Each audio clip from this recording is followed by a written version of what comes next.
wetti gis bokk ci mayonnaise chef Aïda rek ci goût qualité sécurité ak hygiène amul dendandoo ci mim réew yaay chef. Les poulets fumés Atis à la découverte d'un concentré de saveur. Yonema, acheter des produits de qualité du monde entier n'a jamais été aussi facile. Découvrez notre sélection sur yonema.com.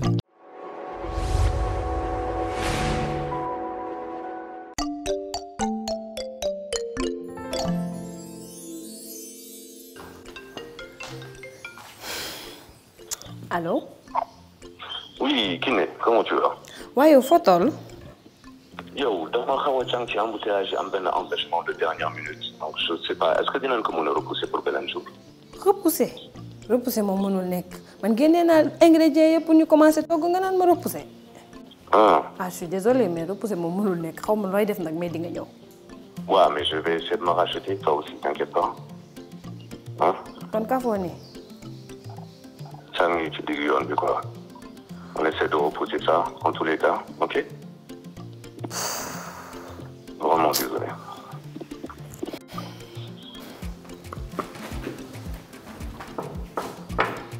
Coco. Tu n'as pas osé. Ah non, je peux pas louper ça. Kon lu tax nga ma doon nax. Trafic bi dem jënd ay courses. Dama doon ranger nii. Nii comme ça. Ouais. Non, bul ranger, tegal. Kon baax na. Je t'ai amené quelques fruits. Je te mets ça là. Da ngay indi ay sëriñ. Waaw, nu ñuy def. Ah ma xool. Ah ça c'est des fruits. Su mel ni cerise rek la daal. Kontaan naa. Lan mooy deal bi tey. Boo xoolee lii sa xel amul fu mu war a dem. Yow ba nga ma xoolee da nga gis ni man lii nga ma war a toggal. Non yow boo xoolee li ma la tegal si table bi amul benn dëkk bu sa xel war a mën a dem. dëkk kii rek attiqué yi. waaw jën bi. wala couscous. wala lii lan la. non loolu lii dafa mel ni attiqué la. Tu fais semblant ou bien? Mais je suis très sérieux. Tu vois les haloco. Tu vois la tomate. Mais c'est ce que je te dis chez les Ivoiriens ou bien? C'est le pays tu demandes. Voilà. Il faut dire. Exactement. Il faut dire. Mais man là on bande médecin après l'amour. Tu vois, on a notre poisson, à checker, mes assaisonnements, poudre de gingembre, du piment, de la tomate, du poivre, du sel. Ça c'est du curcuma et de la poudre d'ail, des oignons. On a ici nos légumes, sans oublier les bananes d'aloco. On va se tuer aujourd'hui. Du citron et nos légumes. Ça va être magnifique. Nice. Sans oublier l'huile chef Aïda. Moi, je dooleel daal si biir waañ bi daal. Ak mayonnaise ak yëpp ci biir. Aïda. Aïda bi bu la neexee yow booy lekk attiqué bi nga def si kii de. Def ci mayonnaise. Nga def si mayonnaise. Est-ce que mayonnaise ak Aïda. waaw teel ma nii takkal sa tablier. Lii tamit il faut ma sol ko. Oui, on cuisine ensemble. C'était pas prévu comme ça. Léegi dañuy commencer par mettre suñu attiqué ci couscousier bi. Déjà pré-cuit la. Donc du yàgg au feu. dañ koy def ci couscousier bi mu suus tuuti après ñëw attaquer suñu poisson. D'accord. Ak may topp. Non damay raxas sama loxo quand même.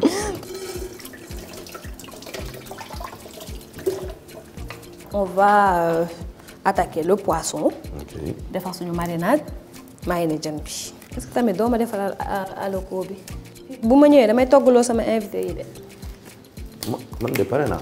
Alors, pour faire la marinade, on aura besoin de sel, de l'ail en poudre, du poivre, du piment. C'est bon, c'est pas besoin de deux pincées. Vas-y, comme gâteau. Non, vas-y, je te laisse faire, vas-y. C'est magnifique. Du gingembre en poudre. Le curcuma. Ça, par contre, on va en mettre juste un peu. Bi moom duma abuser. OK. On def ko yu. Xanaa da nga sentir ne dama ci war a def citron. Non, mais citron bu may xool depuis ça. Faut que kii ko tuuti def citron bi. Et après, on passe à la marinade. Waa Aref. Dis-moi, yow, da nga yàgg ci cinéma wala PM moo nekk sa première production boo joué? Non. Mais yàgguma ci cinéma nag. Dëgg yàlla. Maa ngi commencé kat daaw laa commencé ci cinéma bi. Avec quelle série encore? Renaissance. Renaissance. Ouais. Après Renaissance, j'ai joué dans comment ça s'appelle, Dérapage, mais en même temps, je jouais dans Golden.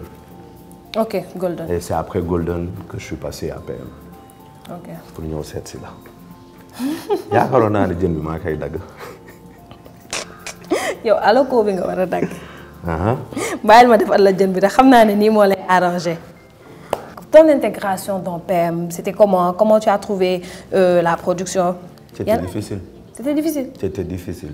Intégration difficile. Xam nga soo jógee ci benn équipe ñu nii la ci beneen équipe moo fekk fekk benn tu connais Kiné. C'est toi, tout à fait. Non, continue. Compliqué. Après, alhamdoulilah, ça s'est très bien passé. Finalement, Kiné moom nu mu mujjee mel? Nu mujj mel. waaw. bi ko nekk Kiné dafa compliqué. Dafa nangu. dafa nangu. waaw. waaw Kiné dafa compliqué. J'ai dit au départ, c'est normal nit ki soo ko xamul il faut nga jéem a kii. Tiens. Léegi on a fini notre marinade. Ouais. J'ai préchauffé le four à 170 degrés. Léegi dañuy mettre suñu poisson au four. ku mu neex nag nga boyal ba mu boy nga braisé ko. Voilà. La tchéké est prêt. Léegi on va mettre un filet d'huile.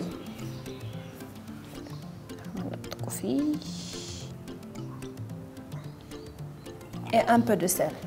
Oui. Tu n'ajoutes pas de l'huile? Tu vas ajouter de l'huile? Juste un autre petit filet. Il faut nous profiter aussi. yow kay moom da nga ñëw ba sama waañ di ma ko gérer instant bi. Ah da nga ne ma jàppale la kat il faut ma bokk. ma jàppale tamit ça ne veut pas dire que lu la neex ngay def. Dans une vie antérieure, j'étais un chef, il paraît. Un investisseur. Non, ça c'est la vie réelle. Ok. Ah. Je te parle de la vie antérieure. Tu étais un chef? Un chef cuistot, tout à fait. Explique-moi. Je savais cuisiner. Je sais que tu savais. Je pensais que tu étais un chef attitré quoi. Non, pas encore. Je n'ai pas encore atteint le diplôme. Donc yow da ngay xaar bu laalati fii dara. Ouais. On a fini avec la tchéké. Ouais. Maintenant, on va s'attaquer aux légumes. Voilà, on a fini de découper nos légumes. Et on va faire notre sauce moyo. On va mettre les légumes ici. Ok. Def suñu assaisonnement. Léegi yow comme que engagé woon nga aloko bi ba pare, tu vas les éplucher. Ok, c'est parfait. Je peux avoir mon couteau? Ouais. Merci. Aloko. Ba Abdoul. Waaw. Aref wala Abdoul. Billahi. Léegi ban anecdote nga ñu mën a raconter ci plateau de tournage yi? Plateau de tournage bi. Ban anecdote. Lan nga fa dund? Lu ma fa dund loo xamante ni lu gën a métti la kaay ma expliquer. Lu métti? waaw. boobu métti woon na trop. Ba du man rek. yow rek. waaw waxaat. mooy jour bi nga xamante ni ci la ñuy dem di délivrer Sara ak Kiné. Si. Loo fa dund? Et j'ai pas dormi pendant 3 jours après, je te jure. Pourquoi? Mais parce qu'il fallait que je vienne, que je délivre Kiné, que je la soulève dans son parterre là. Tu as vu comment elle était par terre? Hein? Couchée. Donc Momo day dosé mais amul benn problème parce que moom Sara daf ko jëlee kaw. maanaam Sara dafa taxaw mu yëkkati ko man Kiné ma nar ko jëlee suuf xam nga mag laa du ma xale. tamit. damay dee. nga nar a yëkkati Kiné jëlee ko si suuf xaw naa dee et c'était compliqué ba ñaata alcool la ñuy defar vu que attiéké bi bëriwul. Tu mets tout. Je mets tout. Ah, j'ai vécu de très bons moments quand même durant le tournage. Ouais, une grande famille. On s'est bien amusé. C'était vraiment superbe. Yaa ngi découpé. yaa ngi découpé. Moi, je mets les oignons. J'ai déjà mis les légumes plus le citron. J'assaisonne. Là, j'ai la poudre d'ail. Je mets le sel. Je mets le piment. Et le poivre. Est-ce que c'est bon pour la loco? Oui, c'est bon. Hein? Oui, c'est bon. Je rajoute juste un peu, le dernier. Moi, je rajoute un peu d'huile. Tu as fini? Oui. Moi aussi, j'ai fini. Et on va réserver notre sauce moyo. Et on va aller de l'autre côté. Ça, c'est aloko. De faire une sauce rouge. Moudière. Après, je vais le proposer bien le dessert ça. Ah bon? Ouais. C'est bon, dina neex. Loolu ngay laajte. Léegi. Man damay defar fii sama sauce tomate. Yow nga defar fii c'est aloko. Magnifique.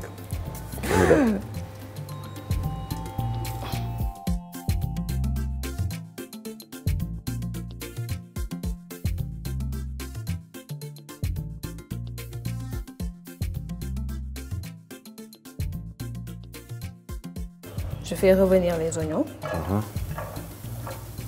Je rajoute ma tomate. Léegi def nga say bananes. Et tu vas les frire. Mais xaar tuuti tomate bi jug tuuti mu dog. Et puis j'assaisonne avec du sel, du poivre, de la poudre d'ail et du piment. Je rajoute un peu de vinaigre. Sama sauce pare na. Je laisse mijoter. Mu ñaral boppam ma xool yow looy def. maa ngi jéem a bañ a xamloo banaan yi. Soo ko xamloowul ba pare sax. Pour faire la génoise, on aura besoin de 4 œufs, 200 g de farine, 200 g de sucre, un sachet de levure, 2 sachets de sucre vanille. Battre les œufs et le sucre jusqu'à ce que le mélange blanchisse et double de volume. Mettre d'un seul coup la farine et le sachet de levure et remuer délicatement avec la spatule. Beurrer et fariner le moule à charnière, enfourner à 170 degrés pour 30 minutes. Pour la crème anglaise, il nous faut 6 jaunes d'œufs, 500 ml de lait, 60 g de sucre et de l'arôme vanille.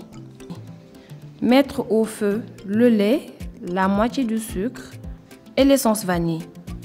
Pendant ce temps, mélangez les jaunes d'œufs et le sucre et y verser le lait chaud. Remettre au feu et mélanger jusqu'à ce que la crème prenne.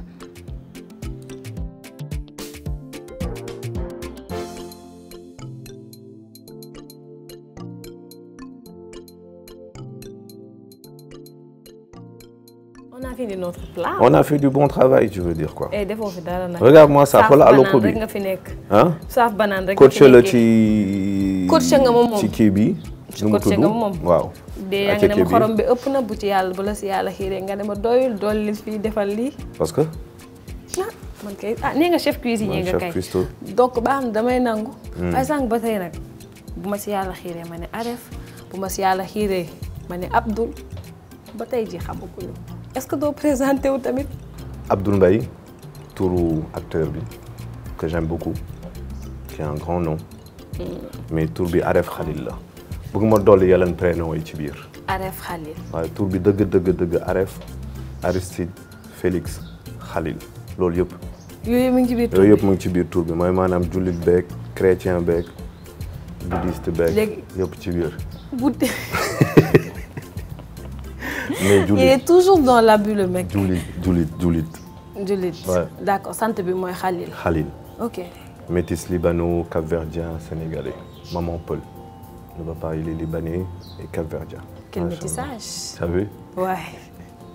Iggy, tu as joué dans beaucoup de produits, dans Golden et Pod et Marichou. Voilà. Tu as également joué dans Dérapage et dans Renaissance. Tout à fait. Donc le cinéma c'est ta passion? Non, je suis tombé par hasard dans le cinéma. Ok. L'année dernière. En fait, moi, mon travail, j'étais dans le transport, location de véhicules, VIP. J'ai fait beaucoup de choses. J'ai joué un peu dans C'est la vie, mais c'est juste 2 apparitions. Et très rapide. Et depuis, la famille de Marodi. C'est magnifique, ouais. Ouais. Parce que si nous avons joué, il y a l'impression que quelqu'un a def wala daf ko jang si jeu bi, si charisme et tout. Je suis bien entouré. J'ai de bonnes personnes qui ont été avec moi, qui m'ont beaucoup motivé, qui m'ont beaucoup appris. Roger fait partie de mes mentors. Jot naa ko fi invité ça. Waaw, ñëw na fi. Waaw. Tot fi. Comme d'habitude. Comme d'habitude, c'est un fou malade lui. Perturbé. Très bonne personne. Il m'a beaucoup coaché. Mais j'ai joué dans une série par contre qui n'est pas encore sortie avec des Ivoiriens, avec un réalisateur ivoirien, Jean-Noël Ba, qui est venu avec son gars de Mecca et tout, Black, qui m'ont appris beaucoup différentes façons de jouer. Ils m'ont beaucoup coaché aussi. Et je pense que après ça a suivi avec les gens de Marodi ou Momo ou Pod qui aussi m'ont beaucoup coaché. Et comment tu vois ton rôle dans PM? Écoute, j'étais un peu perdu au début, on peut dire. Ça, c'est une vérité. Parce que je ne savais pas exactement si je devais être un paternel ou un amoureux. Mais au départ, j'étais déjà amoureux. C'est qu'Iné, elle est très belle, machallah. On ne peut pas résister. Ouais. Et comment tu as vécu le personnage? Comment j'ai vécu le personnage, Abdoul Mbaye? Comment tu perçois la réaction des téléspectateurs? Oh, c'est un rôle magnifique. Je pense que j'ai un des meilleurs rôles. Non, je pense que c'est un très bon rôle. Je pense que jusqu'à présent, j'ai eu des très bons rôles. Et je remercie en tout cas les réa et tout ça. Et puis, Abdoul Mbaye, c'est un gars gentil. Pas méchant. Qui a un frère Aladji. Mon grand frère Aladji. Mon frère Boubou. Waouh. C'est que Aladji Mbaye, moi, mon papa, nous beaucoup d'al. Beaucoup n'y a. Moi, j'ai adoré jouer Abdoul Mbaye. Ouais, honnêtement. léegi Abdoul Mbaye ak Aref. benn lañ wala duñu benn. nga am des questions. Aref dafa terrible. Ak Abdoul Mbaye ak Aref. Ouais. D'une façon ou d'une autre, je dirais 50-50. Je pense que gentleman, je l'ai toujours été. Maintenant, pour le reste, quel reste même je pourrais dire? lan nga jëlul ci kii lan la Aref jëlul ci Abdoul Mbaye. sonal nga ma nag de. dama lakkale. billah lan la Aref jëlul ci Abdoul Mbaye.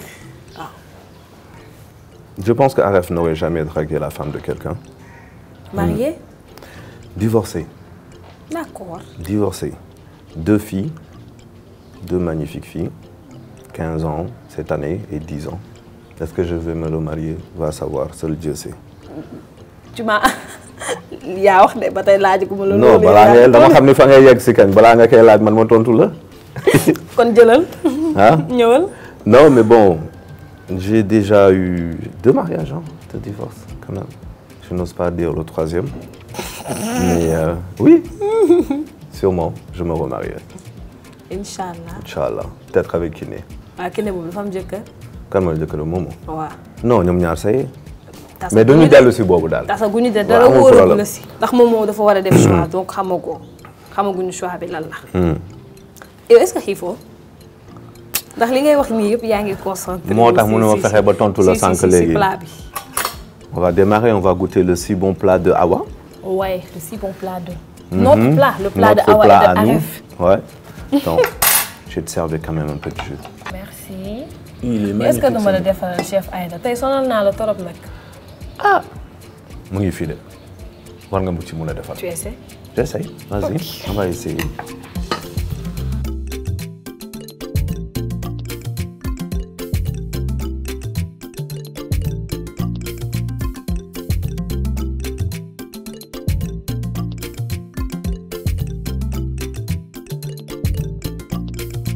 wetti gis bokk ci mayonnaise chef Aïda rek ci goût qualité sécurité ak hygiène amul dendandoo ci mim réew yaay chef.